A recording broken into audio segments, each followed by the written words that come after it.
ہندوستان اور خراسان یعنی موجودہ افغانستان کا ذکر۔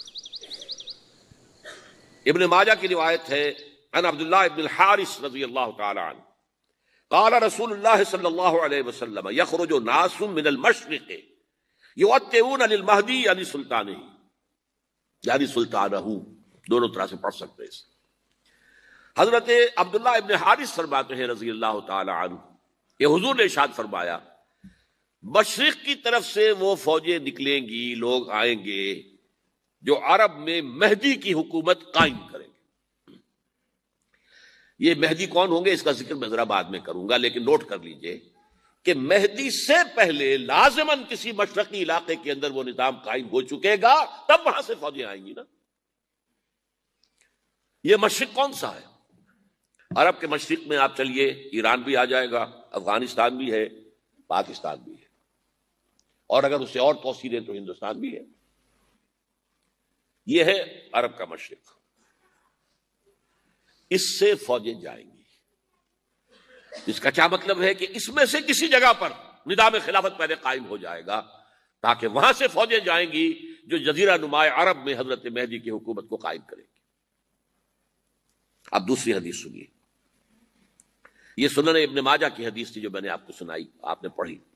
دوسری عن ابی ہریرہ رضی اللہ تعالی عنہ، یہ ترمذی شریف کی روایت ہے، قال قال رسول اللہ صلی اللہ علیہ وسلم یخرج من خراسان رایات سود لا يردها شیء حتی تنصب بایلیا۔ خراسان کے علاقے سے سیاہ جھنڈے لے کر فوجیں آئیں گی، ان کا رخ کوئی موڑ نہیں سکے گا، ان کو پیچھے پھیر نہیں سکیں گے کوئی بھی، یہاں تک کہ وہ یروشلم میں جا کر جھنڈے نصب کر دیں گے۔ ایلیا حضور کے زمانے میں یروشلم کو کہتے تھے۔ یہ یروشلم تھا جب حضرت سلیمان کی حکومت تھی اور یہاں پر معبد سلیمانی، ہیکل سلیمانی قائم ہوا، پھر یہ یروشلم ہی رہا ہے تاریخ میں، یہاں تک کہ سن 70 عیسوی میں جب ٹائٹس رومی جنرل نے اس کو گرایا، ختم کیا، سیکنڈ ٹیمپل گرا دیا، اور یہاں سے یہودیوں کو کہا نکل جاؤ، یہاں سے کوئی یہودی باقی نہیں رہا، بالکل تہو بالا برباد کر دیا۔ اس کے کوئی 150 سال بعد ہیڈریان، رومن ایمپرر ہیڈریان، اس نے پھر دوبارہ آباد کیا اس شہر کو۔ 150 سال تک یہ بالکل بنجر اور بالکل غیر آباد پڑا تھا۔ اب ہیڈریان نے جب آباد کیا تو اس کا نام ایلیا رکھا، اب یروشلم نام نہیں تھا۔ تو حضور کے زمانے میں پھر اس کا نام ایلیا، اور اب اس سے کیا معلوم ہو رہا ہے کہ یہ یروشلم مسلمانوں کے قبضے سے اس وقت نکلا ہوا ہوگا، ایک دفعہ پہلے نکلا تھا، 1099 عیسوی میں مسلمانوں کے ہاتھ سے نکلا، کروسیڈرز، عیسائیوں نے آ کر اس کو قبضے میں کیا، لاکھوں مسلمانوں کو مارا، قتل کیا۔ اس کو 1187 عیسوی میں واپس لیا ہے۔ کس نے لیا ہے؟ صلاح الدین ایوبی، کرد۔ عرب کھوکھلے ہو چکے تھے، عربوں نے کھویا، واپس نہیں لے سکے، بہت حکومت کر چکے تھے، 400-500 برس کی حکومت، اور ان کے عیش اور ان کے آرام، اب ان میں جان نہیں تھی کہ وہ واپس لے سکے۔ واپس لینے والا گرم کرد خون تھا، صلاح الدین ایوبی۔ تو گویا کہ اب آپ سمجھئے کہ 88 برس تک عیسائیوں کا قبضہ رہا یروشلم پر۔ اب 1967 میں یہودیوں نے قبضہ کیا ہے، اور اب 38 برس تو ہو گئے، 88 نہیں تو 38 برس تو ہو گئے ہیں، لیکن وہ دور آئے گا کہ اب پھر لیں گے، لینے والے عرب بھی نہیں ہوں گے، خراسان کے علاقے سے فوجیں آئیں گی۔ یہ خراسان کیا تھا؟ ایلیا تو میں نے آپ کو بتایا یروشلم کا نام ہے۔ خراسان اس زمانے میں ایک بہت بڑے ملک کو کہتے تھے، کچھ حصہ پاکستان کا بھی اس میں شامل ہے، کچھ حصہ ایران کا بھی ہے، ایران کے اس حصے کو اب بھی خراسان کہتے ہیں۔ خراسان ایک صوبہ ہے ایران کا چھوٹا سا۔ پاکستان میں خاص طور پر یہ جو علاقہ مالاکنڈ ایجنسی کہلاتی ہے، اس سے اوپر جتنا علاقہ ہے، اور یہ جو واخان کی ایک پٹی آتی ہے اوپر، واخان افغانستان کی ایک پٹی سی دم سی چلی آتی ہے جو جا کر چائنا کی سرحد سے مل جاتی ہے، یہاں سے لے کے یہاں تک یہ جو مالاکنڈ کا وہ درہ ہے اور پہاڑ ہے، یہ بھی خراسان کا حصہ ہے۔ باقی تقریباً 2/3 آف افغانستان، ساؤدرن حصہ نہیں ہے خراسان کا حصہ، یہ سیستان کہلاتا تھا، یہ خراسان نہیں ہے۔ لیکن یہ کہ اوپر کا 2/3 آف افغانستان اور اس کے ساتھ یہ جو عرب جو اب یہ ترک ممالک آزاد ہوئے ہیں سوویت یونین کے ڈسولوشن کے ساتھ، یہ سارا علاقہ کہلاتا ہے خراسان بزرگ، دی گریٹ خراسان۔ ایک مرتبہ ایک یہاں کا جو کونسلیٹ ایران کا وہ آئے تھے میرے پاس، ان کے ایک اہم آدمی، ان سے میں نے پوچھا خراسان، تو پہلے تو ان کا خراسان ہمارا ایک صوبہ ہے، میں نے کہا نہیں مجھے خراسان، او خراسان بزرگ، وہ جو آپ دی گریٹر خراسان کی بات کر رہے ہیں وہ یہ تھا۔ پھر میں نے اور ذریعوں سے بھی تحقیق کی، پہلے خیال تھا کہ پورا افغانستان اس میں شامل ہے، لیکن اب معلوم ہوا کہ نہیں، یہ جو جنوبی حصہ ہے یہ سیستان کہلاتا تھا، کچھ بلوچستان کا حصہ اس میں شامل تھا اور کچھ یہ جنوبی حصہ افغانستان کا۔ یہاں سے فوجیں جائیں گی اور یہ فوجیں جا کر خراسان سے چل کر ایلیا پہنچیں گی، یروشلم پہنچیں گی اور اپنے جھنڈے گاڑ۔ اس کا جو نتیجہ نکلتا ہے وہ آپ سمجھ لیجئے۔ اس میں بھی اب میں اس سیر ترجمان القرآن اقبال کا ایک شعر آپ کو سنا رہا ہوں۔ ایک تو انہوں نے جو اردو میں کہا تھا، میر عرب کو آئی ٹھنڈی ہوا جہاں سے، میرا وطن وہی ہے، میرا وطن وہی ہے۔ ٹھنڈی ہوا حضور کو آئی، مجھے ہندوستان کی طرف سے ٹھنڈی ہوا آ رہی ہے صلی اللہ علیہ وسلم۔ اس کا جو ہے حوالہ مجھے نہیں مل سکا ہے اب تک، لیکن لوگ مانتے ہیں کہ ہاں ہے، حدیث ہے، پڑھی ہے ہم نے، لیکن بتا نہیں پا رہے کوئی۔ اور ظاہر بات ہے کہ حدیث کا ذخیرہ اتنا وسیع ہے کہ اس میں سے تلاش کرنا آسان کام نہیں ہے، اور اقبال کو کافی علم تھا ان چیزوں کا، تو اس کو بغیر کسی بنیاد کے نہیں کہہ سکتا۔ میر عرب کو آئی ٹھنڈی ہوا جہاں سے، میرا وطن وہی ہے، میرا وطن وہی ہے۔ لیکن اس سے بھی زیادہ جو بات ہے وہ علامہ اقبال کا ایک شعر ہے جس کے پہلے مصرعے میں تو حضرت مہدی کا ذکر ہے، وہ میں بعد میں اس کا ذکر کروں گا جب ان کا وقت آئے گا۔ خضر وقت از خلوت دشت حجاز آید برون، خضر وقت، وقت کا خضر، میرے نزدیک وقت کا مجدد حضرت مہدی، وہ خلوت حجاز سے باہر آئیں گے۔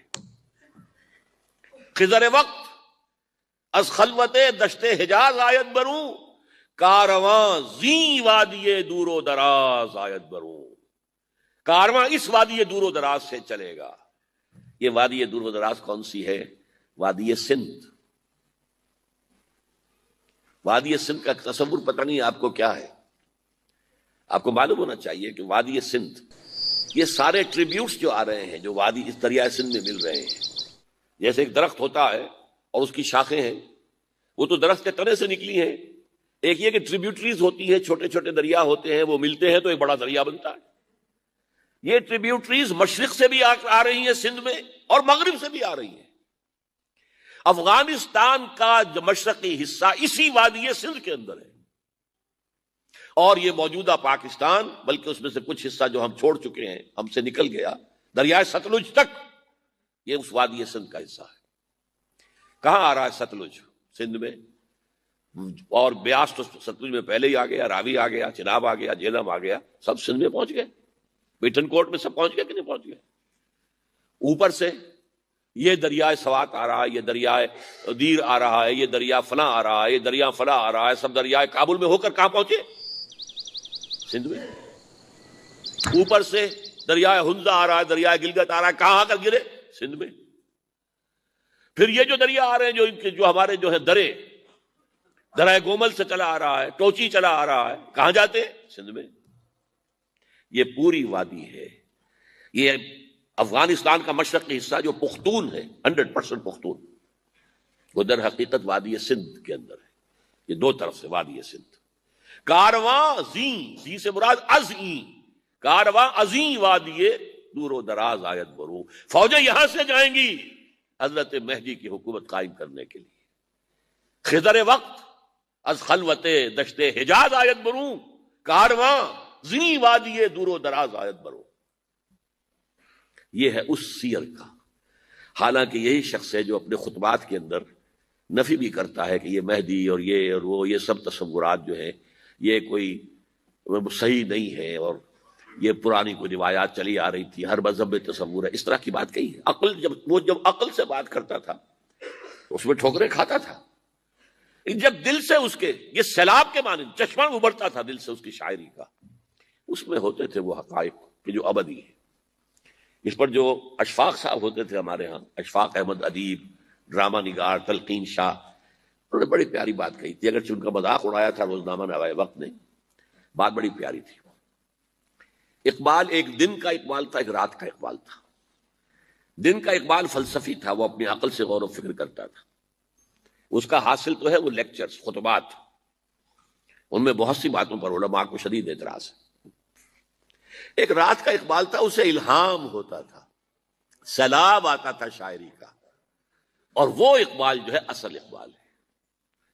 اور اس کو کہا اقبال نے خود، ڈاکٹر یوئنگ ہوتے تھے جو پرنسپل تھے ایف سی کالج کے، ان کے نام سے یوئنگ ہال اب بھی موجود ہے نیلا گنبد چوک میں، ایک ہاسٹل بنایا تھا انہوں نے، یوئنگ ہال۔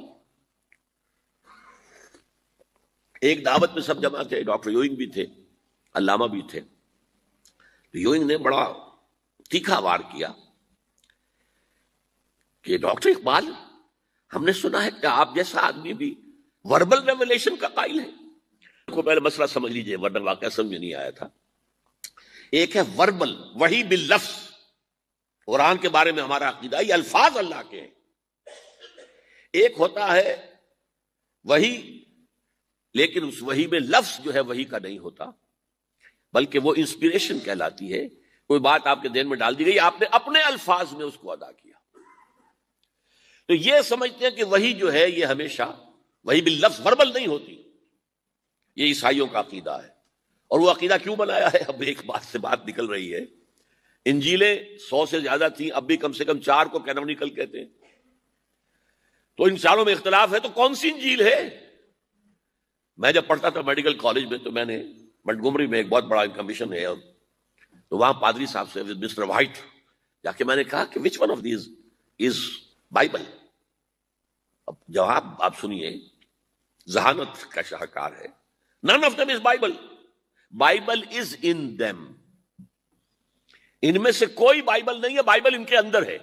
یعنی جو مفہوم عیسیٰ کو وہ خدا سمجھتے ہیں اور ان کو اپوسلز کہتے ہیں، یہ نبی تھے حضرت عیسیٰ کے، رسول تھے، یہ متی ہوں یا جون ہوں جو بھی ہیں، اپوسلز ہیں۔ تو جو حضرت عیسیٰ نے ان سے کہا وہی کی، انہوں نے اپنے الفاظ میں اس کو ادا کیا ہے، لہذا علیحدہ علیحدہ ہو جائے گا وہ معاملہ، جیسا کہ احادیث کے اندر ہے۔ تو اقبال سے کہا کہ اقبال، ڈاکٹر اقبال، میں نے سنا کہ آپ بھی وربل ریولیشن کے قائل ہیں۔ کہنے بالکل، اور مجھے تو ذاتی تجربہ ہے، مجھ پر جو شعر اترتا ہے وہ الفاظ میں ڈھلا ہوا ہوتا ہے، میں تبدیلی کرنا چاہوں تو نہیں کر سکتا۔ چپ ہو گیا یوئنگ، اب آگے کیا بولے گا یوئنگ؟ تو بہرحال اقبال کا یہ شعر جو ہے، رات کے اقبال کا شعر ہے، یہ اس اقبال کا جس کو الہام ہوتا تھا۔ خضر وقت از خلوت دشت حجاز آیت برو، کارواں زی وادی دور و دراز آیت برو۔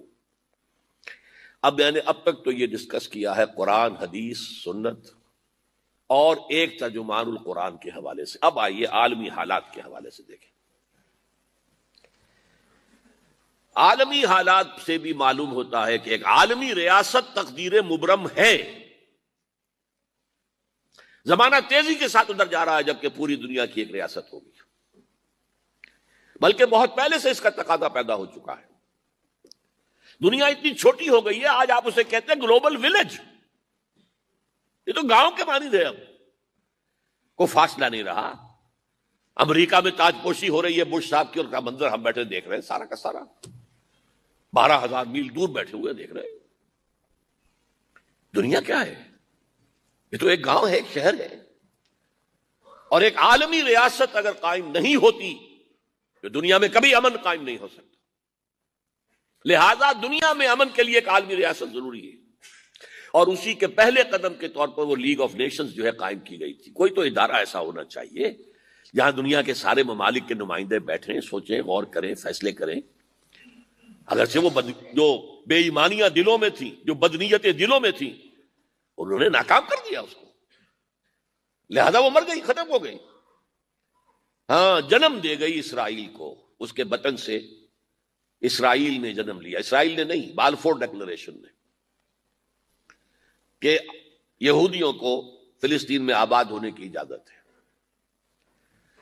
اچھا، جب وہ ختم ہو گئی تو تقاضا موجود تھا، کوئی ادارہ ایسا ہونا چاہیے بھائی بیٹھے سب کے سب وہاں فیصلے کریں، ورنہ تو دو برتن کھڑک جائیں گے تو اس کے بعد وہ عالمی جو ہے ایک کنفرنٹیشن ہو سکتی ہے۔ تب یہ پھر دوبارہ یونائٹڈ نیشنز آرگنائزیشن بنی، اور اب وہ بھی دم توڑ رہی ہے، بیچاری کئی روز سے دم توڑ رہی ہے، اس لیے کہ عراق وار کے ضمن میں ایک پیسہ بھر بھی وقت نہیں دی بش نے یو این او کی حمایت یا مخالفت کو۔ کیا رہ گیا اس کا وجود؟ بس ایک کلب ہے، آؤ بیٹھے گفتگو کرو، اللہ اللہ خیر سلام۔ جتنے ریزولوشن یو این او نے پاس کیے جنرل اسمبلی نے اسرائیل کے خلاف، سب کو ویٹو کیا ہے امریکہ نے۔ تو فائدہ کیا ہوا بھائی؟ جنرل اسمبلی کا فیصلہ کشمیر کے بارے میں موجود ہے 55 سال سے، اس پر عمل درآمد نہیں ہو سکتا۔ تو وہ در حقیقت جب عدل انسان کے اندر نہ ہو، اللہ پر ایمان اور یقین نہ ہو، آخرت کے محاسبے کا احساس نہ ہو، تو کوئی بھی آپ ادارہ بنا لیں فیل ہو جائے گا۔ ایک زمانے میں، وہ بھی میرے زمانے طالب علمی کا ہے، جمعیت طلبہ والے جو ہے کراچی سے نکالا کرتے تھے اسٹوڈنٹس وائس، ایک انگریزی ہفت روزہ، اس میں لکھا تھا یو این او کا مطلب ہے یونائٹڈ نیشنز آرگنائزیشن نہیں، انٹائڈ نیشنز آرگنائزیشن، جو بندھی ہوئی نہیں ہے آپس میں، یہ نیشنز جو ہیں ان کا کوئی آپس میں تعلق نہیں ہے، ان کی آرگنائزیشن ہے، انٹائڈ، یونائٹڈ کی بجائے۔ اور آج اس کا مظہر سامنے آ چکا ہے، لیکن تقدیر مبرم ہے، the march of history cannot be stopped۔ چاہے نیو ورلڈ آرڈر آئے، چاہے جسٹ ورلڈ آرڈر آئے، آئے گا ورلڈ آرڈر، جس میں کوئی شک نہیں ہے۔ گلوبلائزیشن ہو رہی ہے، ٹرپس کا معاہدہ ہو رہا ہے، یہ سارا جو ہے کدھر ہم سفر کر رہے ہیں، کدھر جا رہے ہیں؟ Towards a world state. اس عالمی ریاست کے قائم ہونے میں کمپیٹیٹرز کون کون ہیں؟ کون اپنا نظام قائم کرنا چاہتا ہے؟ اس کے لیے اقبال کے دو شعر، دنیا کو ہے پھر مارکہ روح و بدن پیش، مارکہ روح و بدن، روحانیت اور materialism,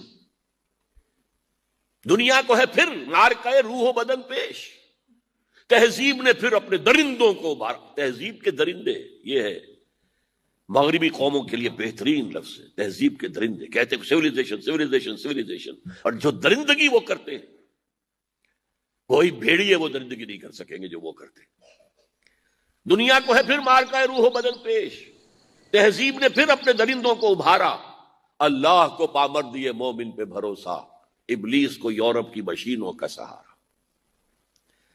This grand confrontation is very soon to come, very soon to come, very soon to come۔ ایک طرف اللہ ہے اور مرد مومن ہے، دوسری طرف ابلیس ہے اور اس کا سب سے بڑا ایجنٹ یہودی ہے، اور یہودیوں کے سپورٹرز عیسائی ہیں۔ یہ ہے دو طرفہ، یہ دو فریق ہیں، اور وہ میں آپ کو پہلے سنا چکا ہوں نظم۔ ابلیس نے کہا تھا مجھے نہ جمہوریت کا کوئی خطرہ ہے، نہ کوئی فاشزم سے خطرہ ہے، نہ کوئی اشتراکیت سے خطرہ ہے اگر کوئی خطر مجھ کو تو اس امت سے ہے جس کی خاکستر میں ہے اب تک شرارے آرزو۔ خال خال اس قوم میں اب تک نظر آتے ہیں وہ، کرتے ہیں اشک سحر گاہی سے جو ظالم وضو۔ وہی خطرہ ہے جس کا ذکر کیا جب یو ایس ایس آر ختم ہو گئی، جس کے لیے نیٹو بنایا گیا تھا، جس کے لیے سیٹو بنایا گیا تھا، جس کے لیے سینٹو بنایا گیا تھا، to contain U S S R. اب جب یو ایس ایس آر ختم ہو گیا، وہ تو سربت سجود ہو گیا مغرب کے سامنے، ہاتھ پھیلا کر بھیک مانگنے کی پوزیشن میں آ گیا۔ اس وقت اثر نو نیٹو کو آرگنائز کر رہے ہیں، ایکسٹینڈ کر رہے ہیں۔ تو کسی نے پوچھا چیف آف دی نیٹو سے کہ یہ اب آپ کو کس بات کا اندیشہ؟ ہمیں مسلم فنڈامنٹلزم سے خطرہ ہے، وہ جو ابلیس نے کہا وہی اس نے کہا، ہمیں اندیشہ ہے مسلم فنڈامنٹلزم سے، لہذا ہمیں چوکس رہنا ہے اور مضبوط کرنا ہے اور تکڑے ہونا ہے۔ یہ ہے در حقیقت، ہے اگر کوئی خطر مجھ کو تو اس امت سے ہے جس کی خاکستر میں ہے اب تک شرارے آرزو۔ اب دیکھیے، ایک طرف میں نے بتایا ایک یہودی ہیں اور ان کے خواب ہیں،